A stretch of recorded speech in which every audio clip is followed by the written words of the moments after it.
Hi గారు. Welcome to our channel. ప్రస్తుతం మనతో పాటు దాము బాలాజీ గారు సీనియర్ జర్నలిస్ట్ ఉన్నారు. వారితో ఒకసారి మాట్లాడదాం. సార్ నమస్కారం సార్. నమస్తే. సార్ రామరాజ్య సంస్థ స్థాపకుడు వీర రాఘవరెడ్డి మొన్న అర్చకుడు రంగరాజన్ గారి పైన దాడి చేయడం మనం చూసాం. ఆ తర్వాత అసలు చాలా మంది చర్చించుకుంటున్నారు. ఎవరు ఈ వీర రాఘవరెడ్డి? ఈ రామరాజ్య స్థాపన ఏంటి? అసలు ఈయన గోల్ ఏంటి? అని ఇది ఈ విధంగా దాడి చేయడం ఏంటి అని చెప్పేసి చాలా మంది మాట్లాడుకుంటున్నారు. మరి ఈ నేపథ్యంలో అసలు వీర రాఘవరెడ్డి బయోగ్రఫీ గురించి మీరేం చెప్తారు సార్? వీరరాఘవరెడ్డి అంటే బయోగ్రఫీ అనేది నాకు అంత డీటెయిల్‌గా తెలీదు గానీ, హ్మ్. మామూలుగా వీరరాఘవరెడ్డి ఎవరు? అతని వెనకాల ఎవరున్నారు? హ్మ్. అతని మెథడ్స్ ఏంటి? ఈ విషయాలు మనం మాట్లాడుకోవచ్చు. అంతకంటే అతని దగ్గర పెద్ద బయోగ్రఫీ కూడా ఏం లేదు. హ్మ్. బేసిక్‌గా అతను మెంటల్లీ రిటార్టెడ్ అనేది నా అభిప్రాయం అయితే. ఓకే. అతన్ని నేను చూసినంత వరకు వీడియోలు అవి చూస్తే హి has some serious mental issues. అతనికి యాంటీ సోషల్ టెండెన్సీస్ ఉన్నాయి. అతనికి కొంత డిల్యూజన్స్ అవన్నీ ఉన్నాయి. అతనికి స్కిజోప్రేనియా లాంటిది ఉన్నట్టుంది. ఎందుకంటే నా సైన్యం ఆకాశంలో తిరుగుతుందని ఎవడన్నా అంటుంటే వాడు ఖచ్చితంగా హి హాస్ సమ్ ప్రాబ్లమ్స్. వీడి సైన్యం ఆకాశంలో తిరగడం ఏంటి? గ్రహాలంతా నా కంట్రోల్‌లో ఉన్నాయని ఎవడన్నా అంటున్నా అంటే he has some serious mental issues. వెస్ట్‌లో అయితే ఇతన్ని తీసుకెళ్ళి హోమ్‌లోని ఈ పాటికి చేర్చేవాళ్ళు. మనకేందంటే అలాంటివి లేవు కాబట్టి వీళ్ళందరినీ జైల్లలో పెడతారు. వీడు జైల్లో కూడా గమ్మునుండడు. జైల్లో కూడా ఖైదీలకంతా వీళ్ళు బోధిస్తుంటాడు. హ్మ్. అక్కడ కూడా వీడు రిక్రూట్ చేసుకుంటాడు వీడు. సో, ఆహ్, అతని పరిస్థితి ఏందంటే అతను బేసిక్‌గా తూర్పుగోదావరి జిల్లాలో అనపర్తి మండలంలో కొప్పవరం అనే ఒక గ్రామం. అతని పూర్తి పేరు కొవ్వూరి వీరరాఘవరెడ్డి. హ్మ్. అతను హైదరాబాద్‌లో మణికొండలో ఉంటాడు. సో, అతనేందంటే ఒక 2022లో కోసలేంద్ర ట్రస్ట్ అని ఒకటి పెట్టాడు. ఈ కోసలేంద్ర ట్రస్ట్ పెట్టి రామరాజ్యం.com అనే ఒక వెబ్‌సైట్ పెట్టాడు. అంటే కొంత డబ్బులు మొత్తానికి అతని దగ్గర ఉన్నట్టుగానే మనకు కనబడుతుంది.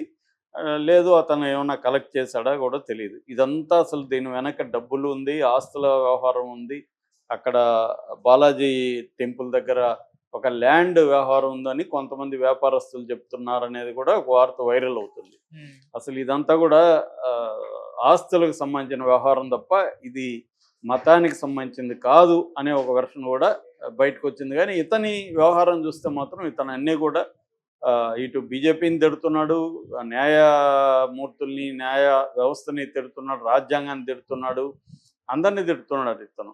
అంటే ఇతను ఇప్పుడు మామూలుగా హిందుత్వ అంటే హిందూ మతాన్ని రాజకీయాలకు వాడి ఇతర మతాలని వాళ్ళని దాడులు చేయడం, ఇతర మతాల వాళ్ళని కించపరుస్తూ ఉండడం, వాళ్ళు ద్రోహులుగా మాట్లాడడం ఇలాంటి చేయడాన్ని హిందుత్వ అంటాం మనం.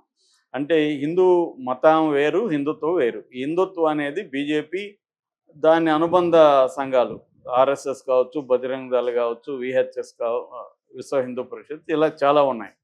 అన్నిటినీ కలిపి సంఘ పరివార్ అని పిలుస్తారు. ఈ సంఘ పరివారు ప్రధానంగా హిందూ మతత్వాన్ని పెంచి పోషించింది. ఆహ్, ఇది జరుగుతుంది. గత కొంతకాలం కూడా బీజేపీ అధికారంలోకి వచ్చినాక కొంత పెరిగింది కూడా అది. ఈ అందుకనే మనకి ఈ మధ్య కూడా తెలంగాణలో ఒక టీచర్ మీద అయ్యప్ప భక్తులు వెళ్ళి దాడులు చేసి అతని దగ్గర స్టూడెంట్ అయ్యప్ప భక్తి డ్రెస్ వేసుకొని వెళ్తే అతను ఏదో అబ్జెక్ట్ చేశాడని హ్మ్. అతని మీద దాడులు చేశారు.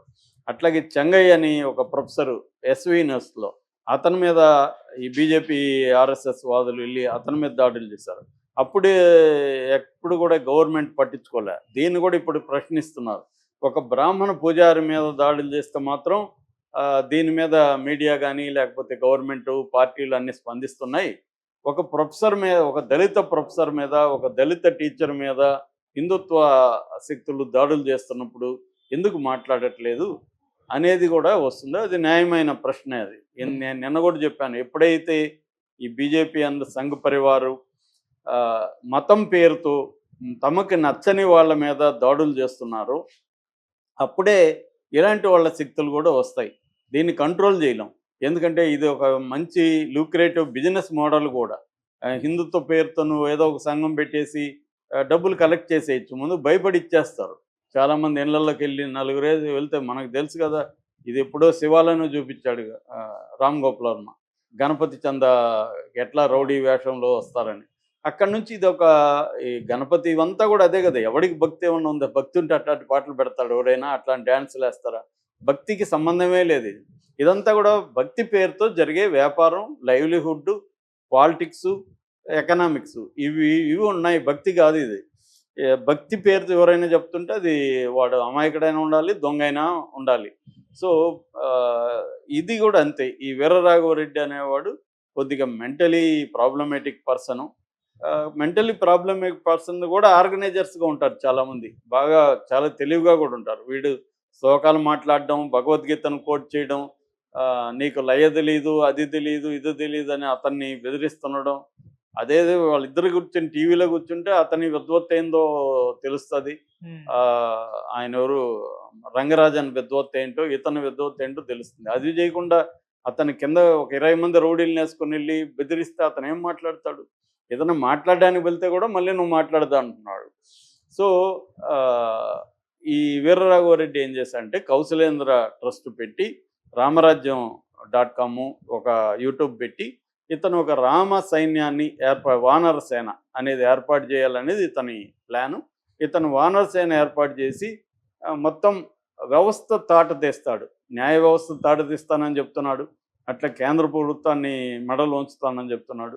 అంటే దాడులు చేయడం, ఎవరైతే తమకు అనుకూలంగా లేరో వాళ్ళని మీద దాడులు చేయడం అనేది ఇతని గోల్గా పోలీసులు ఇప్పుడు రిమాండ్ రిపోర్ట్లో చెబుతున్నారు.